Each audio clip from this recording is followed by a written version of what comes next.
Saludos a todos mis suscriptores. El día de hoy voy a hacer un video donde muestro de manera rápida el funcionamiento de las etapas y sus componentes de la fuente ATX.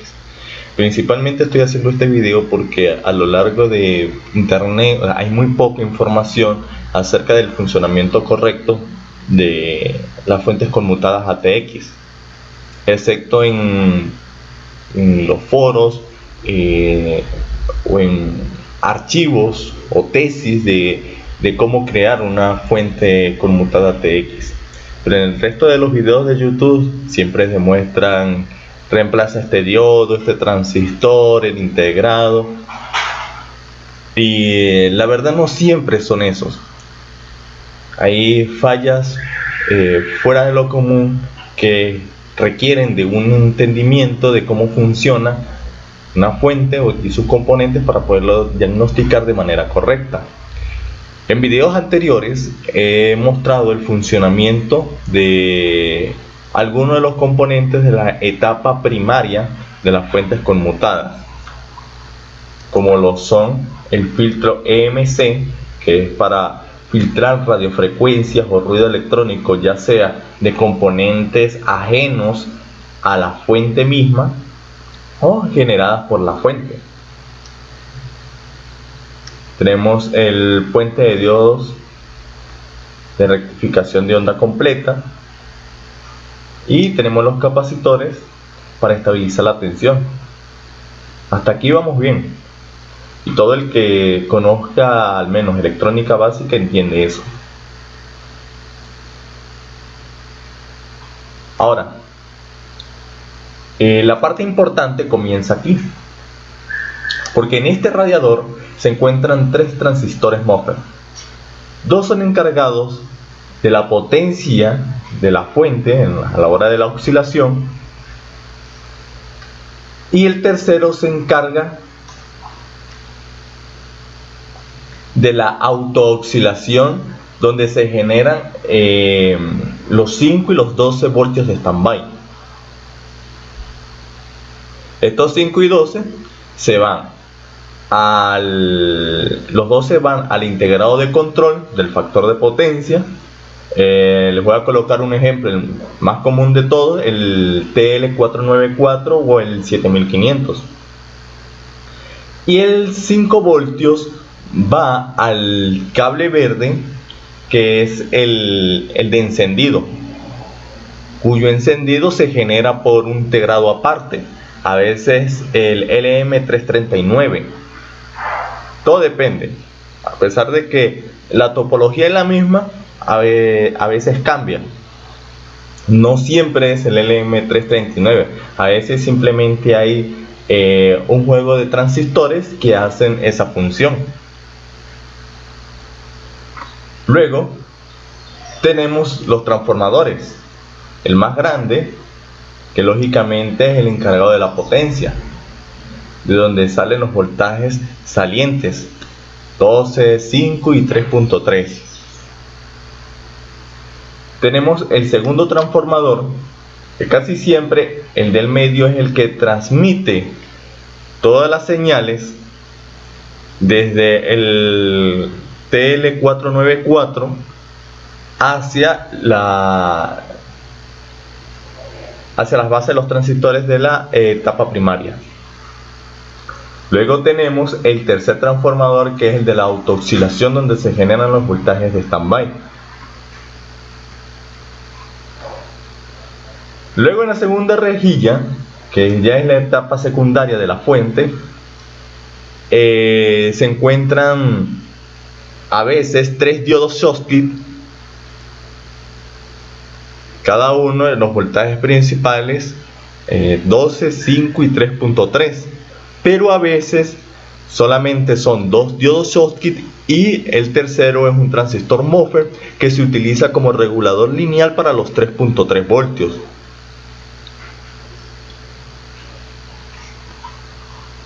Hasta aquí considero de que es la información faltante del resto de los videos, porque en el resto de material de YouTube te muestran el filtrado, las bobinas. Creo que hay mucha información acerca de eso. Entonces, referente a lo que he mostrado, voy a irme a un diagrama. Este es el diagrama de una fuente ATX común. La ventaja de este diagrama es que está por bloques.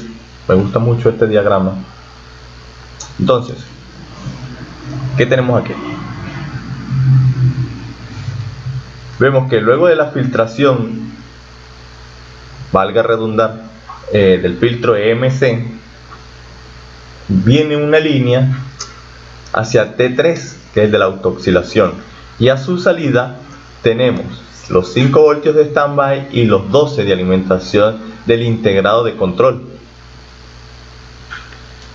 Aquí en este diagrama me aparece que hay un regulador lineal 7805. Casi nunca aparece este regulador. Usualmente se hace con un transistor y un diodo Zener. Eso es lo que va a aparecer usualmente, todas las genéricas. Y en el D12 vemos que llega aquí a RD53, y si seguimos la línea vemos la alimentación del integrado de control de factor de potencia.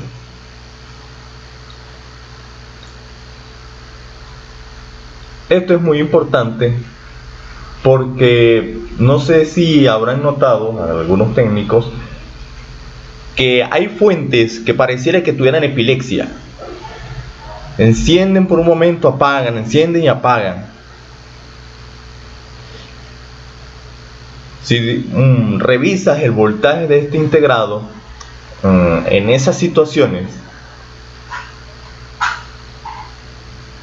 notarán que nunca llegan los 12 voltios, ni siquiera llegan 11.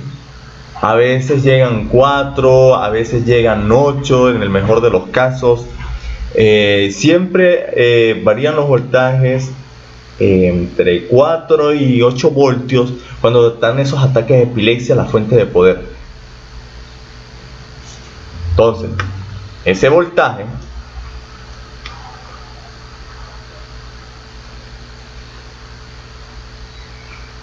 sus daños pueden estar aquí, en la salida de T3. Eso es para verificar.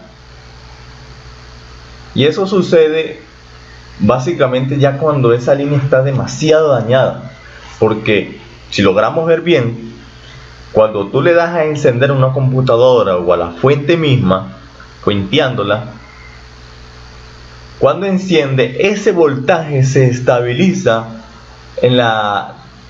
desde las salidas principales. Porque si seguimos aquí el camino por D12, vemos que viene desde uno de los diodos Schottky de la línea de 12 voltios para estabilizar la tensión del integrado por si falla T3, ya que este no es o no está diseñado para entregar potencia de alguna manera, ¿no? Entonces vemos aquí que el voltaje es realimentado hacia el TL494.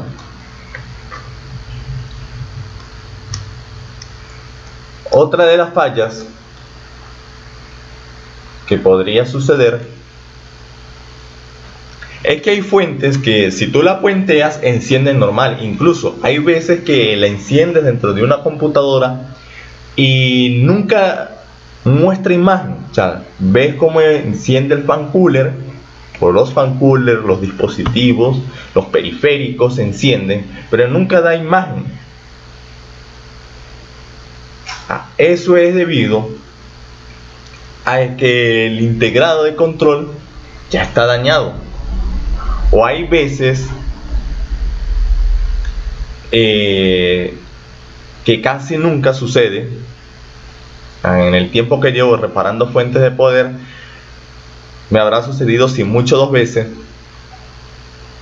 Y es que la etapa de preamplificación se daña.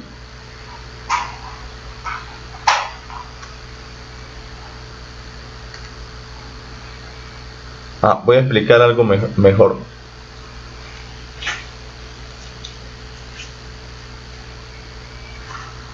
Este integrado, por lo menos por C2 y C1, son las señales que controlan los dos MOSFET de potencia de la primera etapa, donde está T1.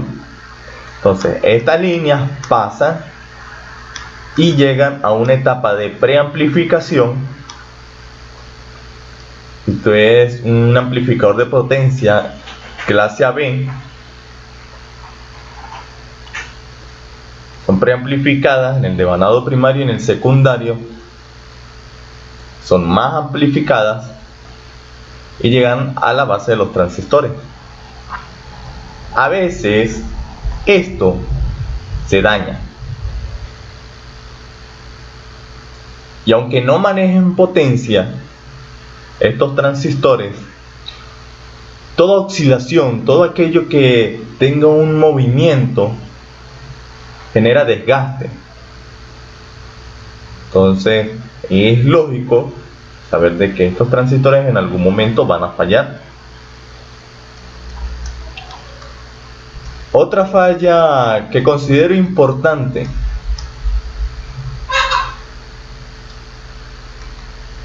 es esta. Aquí en las entradas de inversor y no inversor, sobre todo por no inversor, tenemos una muestra, un divisor de tensión entre 2 y 5 voltios. Cuando estas resistencias están alteradas, empiezan a entregar voltajes incorrectos. No sé si le ha llegado a pasar, de que hay fuentes que tú lo mides en el cable amarillo, donde deberían haber 12 voltios, a veces entrega 16, 18 voltios. Y así sucesivamente, no son los correctos. Lo mismo sucede con el de 5 y lo mismo sucede con el de 3. Voltajes incorrectos y son causados por estas resistencias que se desvalorizan y el integrado empieza a enviar voltajes que no son.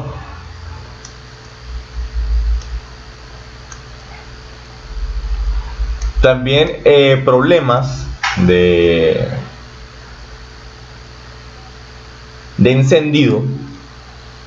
Simplemente no encienda, aunque lo puentes y ves que la mayoría de los componentes principales están bien, no ves ninguno en corto o abierto, entonces tendrías que irte a, por lo menos en este caso es el M393, y reemplazarlo.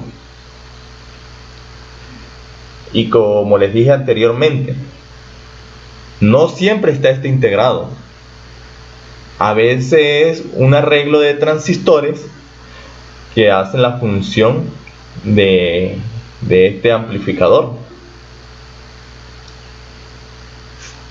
Entonces, más o menos ya sabe por dónde buscar.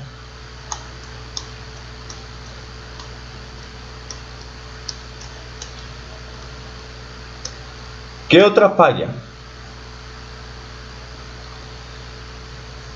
Creo que esta es la más simple de todas.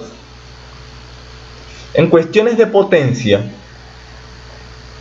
digamos que tienes una de 600 vatios.